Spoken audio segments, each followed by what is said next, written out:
अस्सलामुअलैकुम दोस्तों, क्या हाल है। उम्मीद करता हूँ कि सब दोस्त खैरियत से होंगे। नदीम वाइस चैनल में खुश आमदीद।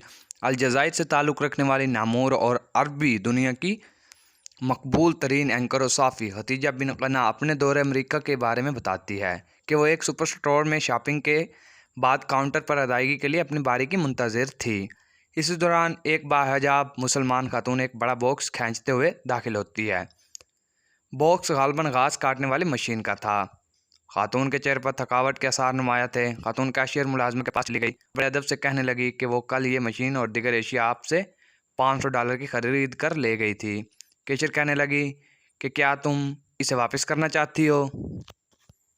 मुसलमान खातून नहीं। कैशियर कहने लगी, क्या आपने किसी और स्टोर पर इससे कम कीमत में फ़रोख्त होते देखी है तो हमारी पॉलिसी आपको बकिया अमानत देने की भी है, मगर इसके लिए आपको दूसरे स्टोर की कीमत का सबूत दिखाना होगा।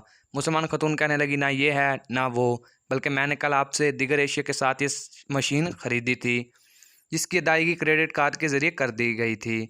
फिर इस सामान को उठाकर मैं अपनी रिहाइशगाह पर ले गई जो यहाँ से तकरीबन 2 घंटे की मसाफत पर वाक़या है। लेकिन जब घर पहुंची और बिल देखा तो मुझे पता लगा कि आपने मुझसे दीगर एशिया की कीमत तो वसूल की है, लेकिन इस मशीन की कीमत लेना भूल गई। ये सुनते ही कैशियर ने अपनी जगह से उठकर खातून को गले से लगा लिया और कहने लगी कि फिर किस चीज़ ने आपको 4 घंटे की मसावत तय करने पर मजबूर किया। तो खातून बड़ी सादगी से बोली कि अमानत ने। तो मुलाजमा ने यह बात अपनी मैनेजर खातून को बताई तो वो भी अपनी जगह से उठकर मुसलमान खातून को गले लगाने अपने कमरे से बाहर आई और वो मशीन इसको गिफ्ट करने की कोशिश की, मगर खातून ने लेने से इनकार कर दिया और रकम देकर वापस घर की तरफ रवाना हो गई। इसको बोलते हैं ईमानदारी। मज़ीद वीडियो के लिए मेरे चैनल को सब्सक्राइब